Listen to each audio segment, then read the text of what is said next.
గుర్తుందా, మనం చిన్నప్పుడు సైకిల్ నేర్చుకున్నప్పుడు ఎన్నిసార్లు కింద పడ్డా మళ్ళీ మళ్ళీ తిరిగి సైకిల్ ఎక్కేసి మళ్ళీ నేర్చుకుంటూ ఉండేవాళ్ళం. అలాగే నేను చిన్నప్పుడు పర్సనల్గా మా సిఆర్టీ స్కూల్లో క్రికెట్ ఆడేవాళ్ళం అనమాట. సమ్మర్ హాలిడేస్లో ఎన్నిసార్లు అవుట్ అయినా, రోజు డక్అవుట్ అయినా కూడా మళ్ళీ అదే ఎంతూజియాజంతో బ్యాటింగ్ దిగిన ప్రతిసారి 6 కొడతాను అనే ఒక కాన్ఫిడెన్స్తో ఉండేవాళ్ళం. ఆ కాన్ఫిడెన్సే వేరబ్బా. అప్పుడు సైకిల్ మించి కింద పడినప్పుడు ఆ దెబ్బలు కూడా ఒక లెక్క చేసేవాడిని కాదు. అసలు ఫెయిల్ అవుతున్నాం అనే ఆలోచనే ఉండేది కాదు. ఎందుకంటే అప్పుడు మనకి ఫెయిల్యూర్ అనేది సక్సెస్కి ఆపోజిట్ అనే ఒక గుడ్డి నమ్మకం లేదు. ఫెయిల్యూర్ అనే దానికంటే కూడా ఏదో నేర్చుకుంటున్నాం అనే ఒక ఎగ్జైట్మెంట్తో ఉండేవాళ్ళం. అప్పట్లో మనం సైంటిస్ట్లా ఉండేవాళ్ళం ఒక రకంగా చెప్పాలంటే. ప్రతిసారి పడ్డప్పుడు ఓకే ఇలా కాదు ఇంకోలా ట్రై చేద్దాం అని కొత్తగా ఎక్స్పెరిమెంట్ చేసేవాళ్ళం. మన మీద మనకి ఎలాంటి లిమిటింగ్ బిలీఫ్స్ ఉండేవి కాదు. అంటే నా వల్ల ఇది కాదు అది కాదు అనే ఒక బిలీఫ్ ఉండేది కాదు. ఇప్పుడు చూడు, ఏదైనా కొత్త ప్రోడక్ట్ డిజైన్ చేద్దాం అనుకున్నా ఫెయిల్ అయితే ఏంటి, డబ్బులు ఎవడిస్తాడు, జనాలు ఎలా చూస్తారు, మనల్ని చులకనగా చూస్తారేమో, ఇలాంటి థాట్స్తోనే సగం ఎనర్జీ అంతా ఎగిరిపోతుంది.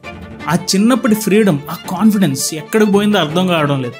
మనం పెద్ద అయ్యే క్రమంలో ఆ న్యాచురల్గా నేర్చుకునే స్వభావాన్ని మర్చిపోయి ఫియర్ ఆఫ్ ఫెయిల్యూర్ అనే మోడ్లోకి వెళ్ళిపోయాం. మన బ్రెయిన్ని మనమే ఒక నెగిటివ్ ప్రోగ్రామింగ్లోకి బంధించేసాం. మీకు ఎప్పుడైనా ఇలా అనిపించిందా? చిన్నప్పుడు ఉన్న ఆ కాన్ఫిడెన్స్ ఇప్పుడు ఎందుకు లేదో మీకు అర్థం కావడం లేదా? అయితే ఇది మీరు తెలుసుకోవాలనుకుంటే ఎన్ఎల్పి గురించి తెలుసుకోవాలి. అదే న్యూరో లింగ్విస్టిక్ ప్రోగ్రామింగ్, ఎన్ఎల్పి. ఈ 3 లెటర్స్ని ఇప్పుడు ఒకసారి అర్థం చేసుకుందాం. ఎన్ఎల్పిలో ఎన్ అంటే న్యూరో అంటే మన బ్రెయిన్లో ఉండే న్యూరాన్స్. నెక్స్ట్ ఎల్ అంటే లింగ్విస్టిక్ అంటే లాంగ్వేజ్. బ్రెయిన్కి ఏం లాంగ్వేజ్ ఉంటుంది అని మీరు అనుకోవచ్చు. ఒక ఎగ్జాంపుల్ చెప్తా. ఒకరి మీద మీకు ప్రేమ కలిగింది అనుకోండి, మీ మైండ్ అతనితో ఉన్న మంచి మంచి హ్యాపీ లవబుల్ మూమెంట్స్ అన్నీ మీకు గుర్తు చేస్తుంది, అవే ఎక్కువగా చూపిస్తుంది. అదే అతని మీద మీకు కోపం వచ్చింది అనుకోండి, అతను మనకి చేసిన చెడు, ఇలాంటి మెమరీస్, బ్యాడ్ మెమరీస్ అన్నీ గుర్తు చేస్తుంది. ఇలా మన బ్రెయిన్లో న్యూరాన్స్ మాట్లాడుకుంటే మనకి విషయాల్ని, కొన్ని మెమరీస్ని గుర్తు చేస్తాయి. దానివల్ల మన ఎమోషన్స్ మారుతాయి. ఇప్పుడు 3వది పి అంటే ప్రోగ్రామింగ్. అంటే ఒక సాఫ్ట్వేర్ ఉంది, ఆ సాఫ్ట్వేర్లో ఏవో బగ్స్ ఉన్నాయి, అంటే కొన్ని తప్పులు ఉన్నాయి. అప్పుడు మళ్ళీ ప్రోగ్రామింగ్ చేసి ఆ సాఫ్ట్వేర్ని అప్డేట్ చేస్తాం. అదే న్యూరో లింగ్విస్టిక్ ప్రోగ్రామింగ్. సేమ్ ఇలాగే మన బ్రెయిన్లో ఉన్న లాంగ్వేజ్ ప్రోగ్రామింగ్ చేసి మనం అనుకున్న మనిషిగా మారడం ఎన్ఎల్పి. దీనికి సంబంధించి మేము 2 పుస్తకాలు చదివాం ఇప్పుడు దాకా, అండ్ చాలా వీడియోస్ చేసాం. ఒకటి ఇంట్రొడక్షన్ టు ఎన్ఎల్పి అండ్ ఇంకొకటి వచ్చి NLP the essential guide. So ఈ 2 పుస్తకాల నుంచి కొన్ని పాయింట్స్ అయితే మేము తీసుకుని ఈరోజు వీడియోలో మనం డిస్కస్ చేద్దాం. అండ్ ఈ వీడియో చూస్తే మీకు వచ్చే లాభం ఏంటి? సింపుల్.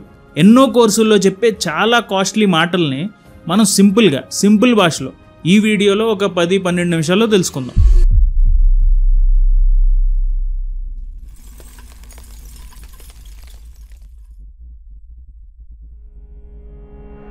మొదటి point, your believes about your own potential become self fulfilling prophecies. నువ్వు నీ సామర్థ్యాన్ని ఎంత నమ్మితే ఆ నమ్మకమే నిజంగా మారుతుంది. ఇక్కడ ముందు మనం మెంటల్ మోడల్స్ గురించి మాట్లాడుకోవాలి. మెంటల్ మోడల్స్ అంటే ఆలోచించే తీరు. ఇది సబ్ కాన్షియస్గా ఉంటుంది, పనిచేస్తుంది. అండ్ ఈ మెంటల్ మోడల్ ఒక్కొక్కడికి ఒక్కోలా ఉంటుంది. ఉదాహరణకి ఒకే ఈవెంట్ని, లైక్ ఒక రాజకీయ నాయకుడు ప్రసంగం తీసుకుందాం, అండ్ ఆ ప్రసంగాన్ని 2 వ్యక్తులు వింటున్నారు.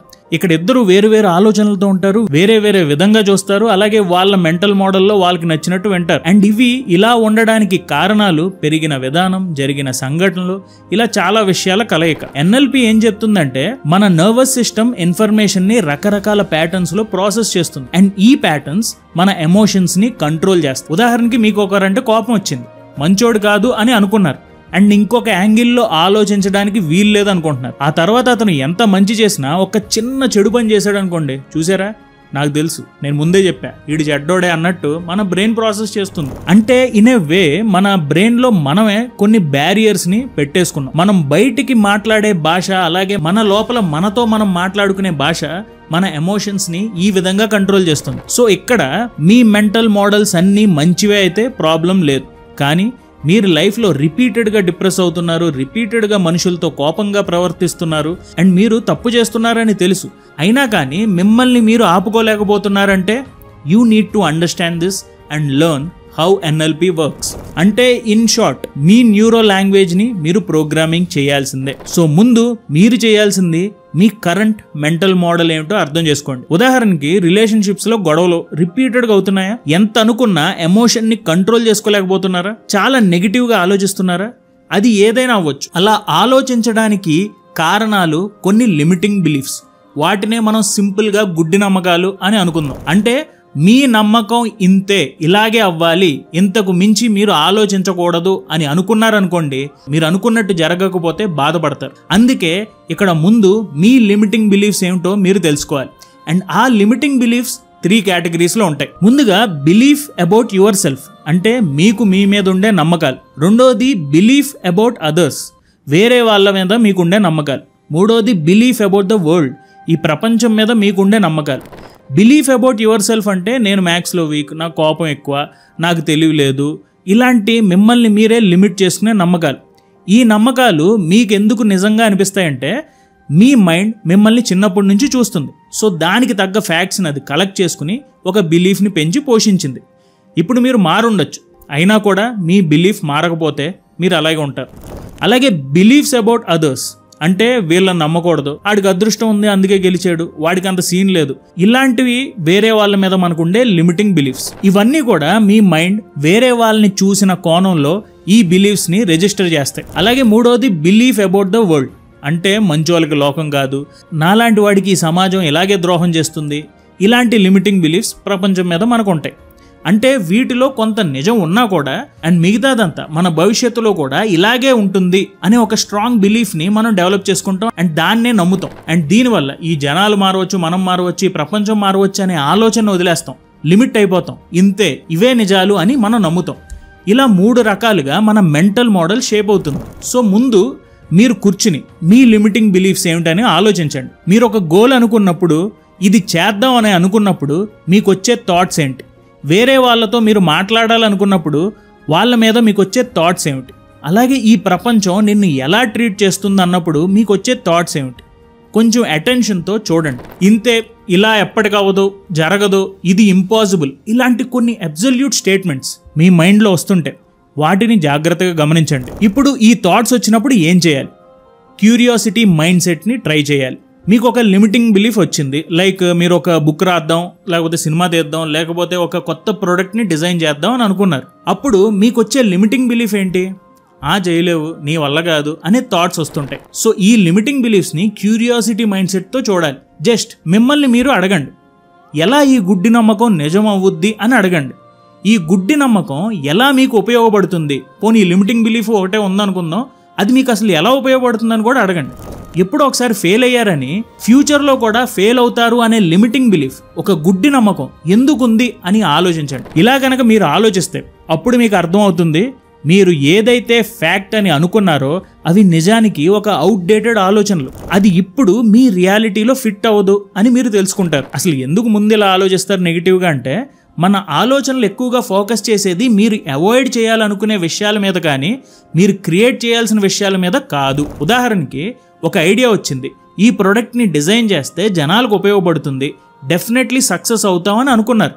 కానీ దాని తర్వాత వచ్చే గుడ్డి నమ్మకాలు ఎలా ఉంటాయంటే, ఫెయిల్ అయితే ఏంటి, డబ్బులు ఎవడిస్తాడు, ఈ సొసైటీ నిన్ను చులకనగా చూస్తే, ఇలాంటి థాట్స్ వస్తాయి. అంటే మనం క్రియేట్ చేసేదానికన్నా కూడా మనం అవాయిడ్ చేసే మనకి నచ్చని విషయాల మీద మనం ఎక్కువగా ఫోకస్ చేస్తాం. సో ఇక్కడ మనం చేయాల్సింది ఏంటంటే, మన మెంటల్ ఎనర్జీని అవాయిడ్ చేయాల్సిన విషయాల మీద నుంచి మనం అచీవ్ చేయగల విషయాల మీదకి డైరెక్ట్ చేయాలి. అండ్ అలా చేయాలంటే మనం అవుట్కమ్ ఫోకస్ థింకింగ్ గురించి తెలుసుకోవాలి. అవుట్కమ్ ఫోకస్ థింకింగ్ అంటే పేరులోనే ఉన్నట్టు ఫలితం మీద ధ్యాస పెట్టడం. అలాగే ఫలితం మీద ధ్యాస పెట్టడం అంటే కేవలం రిజల్ట్ ఒకటే మైండ్లో పెట్టుకుని పని చేయడం కాదు. ఒక పని ఉంది, దాని రిజల్ట్ మైండ్లో పెట్టుకున్నారు, ఇప్పుడు ఛాలెంజెస్ గురించి ఆలోచించండి. మామూలుగా ఛాలెంజెస్ గురించి ఆలోచిస్తే ఏమనుకుంటారు, అమ్మో నా వల్ల కాదు అనే ఆలోచన మీకు వస్తుంది. అలా కాకుండా ఈ రిజల్ట్ రావాలంటే ఈ ఛాలెంజ్ని నేను ఎలా ఓవర్కమ్ చేయాలి అని ఆలోచించండి. అప్పుడు మీకు అర్థమవుతుంది మన మైండ్, మన బ్రెయిన్ ఒక అద్భుతం. అది ఎక్కువగా మనం ఎలా ఫెయిల్ అవుతాం అని ఆలోచిస్తే మనం ఫెయిల్ అవుతాం. అదే మనం ఈ ఛాలెంజ్ వచ్చినప్పుడు ఎలా ఉండాలి అని చెప్తే ముందే ప్రిపేర్ అయిపోతుంది. ఫలితం ఎలా దక్కించుకోవాలి అనే థాట్లోకి అది వెళ్తుంది. మీరు ఎప్పుడైతే కన్సిస్టెంట్గా ఇలా ఆలోచిస్తారో మీరు ఎక్కువగా అడ్డంకుల మీద కంటే కూడా అవకాశాల మీద ఎక్కువగా ఫోకస్ చేస్తారు.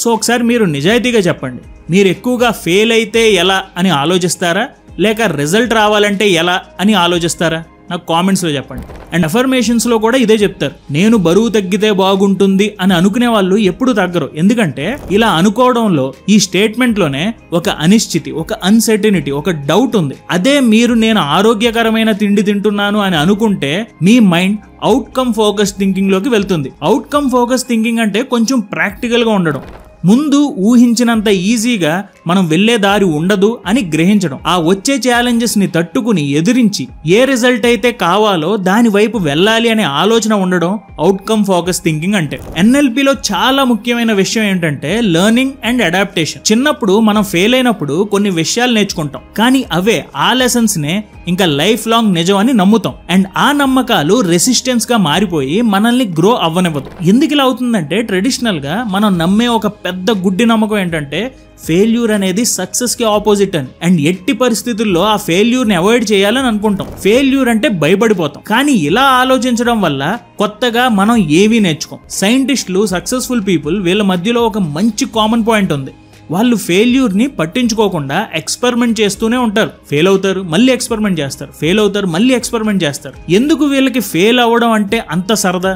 ఎందుకంటే ప్రతి ఫెయిల్యూర్ లో కూడా డేటా ఉంటుంది. ప్రతి ఫెయిల్యూర్లో ఒక లెసన్ ఉంటుంది. ఆ డేటాలో మనం చేసిన తప్పులు ఉంటాయి. ఇవి గనక చూస్తే మనం క్లియర్గా తెలుసుకుంటాం ఎలా సక్సెస్ అవ్వాలి అనేది. అలాగే పుట్టిన పిల్లలకి మనలాంటి మైండ్ సెట్ ఉండదు కాబట్టి వాళ్ళు కింద పడ్డా మళ్ళీ మళ్ళీ లేచి నడుస్తారు. మన పెద్దయ్య క్రమంలో న్యాచురల్గా నేర్చుకునే స్వభావాన్ని వదిలిపెట్టి ఫియర్ ఆఫ్ ఫెయిల్యూర్ మోడ్లోకి వెళ్ళిపోతాం. అందుకే మనం తిరిగి ఆ చిన్ననాటి ఆలోచన తీరుకి రావాలి. అంటే ఫ్లెక్సిబుల్ థింకింగ్ని అలవాటు చేసుకోవాలి. ఫ్లెక్సిబుల్ థింకింగ్ అంటే become curious about outcomes. End result మీద క్యూరియాసిటీ పెంచుకోవాలి. అప్పుడు ప్రతి ఛాలెంజ్ని ఫెయిల్ అవుతామేమో అనే ఆలోచనలా కాకుండా దీన్ని అధిగమిస్తే ఎలా ఉంటుంది, దీన్ని అధిగమించి ముందుకు వెళ్తే మనం ఎలా సక్సెస్ అవుతాం అని ఆలోచిస్తాం. ముందు మనం చెప్పుకున్నాం కదా, లెర్నింగ్ అండ్ అడాప్టేషన్. లెర్నింగ్ అంటే ఛాలెంజెస్ నుంచి నేర్చుకోవడం. నెక్స్ట్ నేర్చుకున్న దాన్ని అడాప్ట్ చేసుకోవడం అంటే పాటించడం. అన్నిసార్లు నాకు విషయం అంతా ముందే తెలుసు అని అనుకోకండి. చాలాసార్లు మీకు తెలియదు. ఈ ఐడియాని ఛాలెంజ్ చేయండి. మీకు తెలుసు అని అనుకుంటే కాన్ఫిడెన్స్ వస్తుంది. కానీ మీకు మాత్రమే తెలుసు, మీకు తెలిసింది ఒక్కటే నిజం అని అనుకుంటే మీరు ఫెయిల్ అయ్యే ఛాన్సెస్ ఎక్కువగా ఉంటాయి. ఓకే, నేర్చుకోవచ్చు, కొత్తగా తెలుసుకోవచ్చు అనే మైండ్ సెట్లో ఉండడానికి ఎక్కువగా ట్రై చేయండి. ఇప్పుడు మీ బ్రెయిన్ని మీరే రీప్రోగ్రామింగ్ చేసుకున్న వాళ్ళు అవుతారు. అది ఎన్ఎల్పిలోని బేసిక్ కోర్ కాన్సెప్ట్. సో ఒకసారి మనకి బాగా గుర్తుండడానికి వీడియోలోని పాయింట్స్ని ఫాస్ట్గా రివైజ్ చేసేద్దాం. నువ్వు ఏదైతే నమ్ముతావో అదే అవుతావు. Your belief become your reality. మీరు ఆలోచించే తీరు అంటే మీ మెంటల్ మోడల్స్ సబ్ కాన్షియస్గా ఉంటాయి. లైఫ్లో రిపీటెడ్గా డిప్రెస్ అవుతున్నా, కోపంగా ప్రవర్తిస్తున్నా మిమ్మల్ని మీరు ఆపుకోలేకపోతే it's time to reprogram your mind. First మీ లిమిటింగ్ బిలీఫ్స్ ఏంటో తెలుసుకోండి. లిమిటింగ్ బిలీఫ్స్లో 3 రకాలు. అబౌట్ యువర్ సెల్ఫ్, నేను వీక్, నాకు తెలియలేదు ఇలా అనుకోవడం. అబౌట్ అదర్స్, వీళ్ళని అస్సలు నమ్మకూడదు, వాడికి అంత సీన్ లేదు ఇలా అనుకోవడం. అలాగే అబౌట్ ద వరల్డ్, మంచోళ్ళకి లోకంలో ప్లేస్ లేదు అనుకోవడం. ఇప్పుడు ఈ థాట్స్ వచ్చినప్పుడు ఏం చేయాలి? నీ వల్ల కాదు అనే థాట్ వచ్చినప్పుడు క్యూరియాసిటీ మైండ్ సెట్ని ట్రై చేయండి. మిమ్మల్ని మీరు ప్రశ్నించుకోండి. ఈ గుడ్డి నమ్మకాన్ని నమ్మడం వల్ల మీకు లాభం ఏంటి అని అడగండి. అప్పుడు మీకు తెలుస్తుంది అవి కేవలం అవుట్డేటెడ్ ఆలోచనలు అని. మీ ఇప్పటి రియాలిటీ ఇది కాదని మీరు తెలుసుకుంటారు. మనం సాధించాల్సిన దానికన్నా కూడా అవాయిడ్ చేయాల్సిన విషయాల మీద మనం ఎక్కువగా ఫోకస్ చేస్తున్నామని తెలుసుకుంటారు. అవుట్కమ్ ఫోకస్ థింకింగ్ మీ మెంటల్ ఎనర్జీని అవాయిడ్ చేయడం నుంచి అచీవ్ చేయడం మీదకి మార్చండి. ఇదే అవుట్కమ్ ఫోకస్ థింకింగ్. ఇది నా వల్ల కాదు అనే బదులు ఈ రిజల్ట్ కోసం ఈ ఛాలెంజ్ని ఎలా ఫేస్ చేయాలని ఆలోచించండి. అప్పుడు మీ బ్రెయిన్ అడ్డంకులను కాదు అవకాశాలను వెతుకుతుంది. Learning and adaptation. చిన్నప్పటి ఫెయిల్యూర్స్ నుంచి నేర్చుకున్న పాత లెసన్స్ మనల్ని ఎదగనివ్వు. మనం ఫెయిల్యూర్కి భయపడటం మొదలు పెడతాం. ఫెయిల్యూర్ అనేది సక్సెస్కి ఆపోజిట్ అనుకుంటాం. బట్ సక్సెస్ఫుల్ పీపుల్ ఫెయిల్యూర్ని ఒక లెసన్లా చూస్తారు. కింద పడ్డ ప్రతిసారి లేచే పిల్లల్లాగా మనం ఫ్లెక్సిబుల్ థింకింగ్ని అలవాటు చేసుకోవాలి. ప్రతి ఛాలెంజ్ నుంచి నేర్చుకోండి, అలాగే నేర్చుకున్నది పాటించండి. So my dear friends, me mind అనేది ఒక సాఫ్ట్వేర్. దానిలో పాత బగ్స్ ఉన్నాయి, కొన్ని తప్పులున్నాయి. ఆ లిమిటింగ్ బిలీఫ్స్ అనే వైరస్ని అలానే ఉండనివ్వకండి. దానిని మళ్ళీ ప్రోగ్రామింగ్ చేసి అప్డేట్ అవ్వండి. అలాగే వీడియో మధ్యలో అడిగే కదా, మీరు ఒక పని చేసేటప్పుడు ముందు ఫెయిల్ అయితే అని ఆలోచిస్తారా లేకపోతే సక్సెస్ అయితే అని ఆలోచిస్తారా అనేది నాకు ఒకసారి కామెంట్స్లో చెప్పండి. Thank you so much for watching our videos. జై హింద్.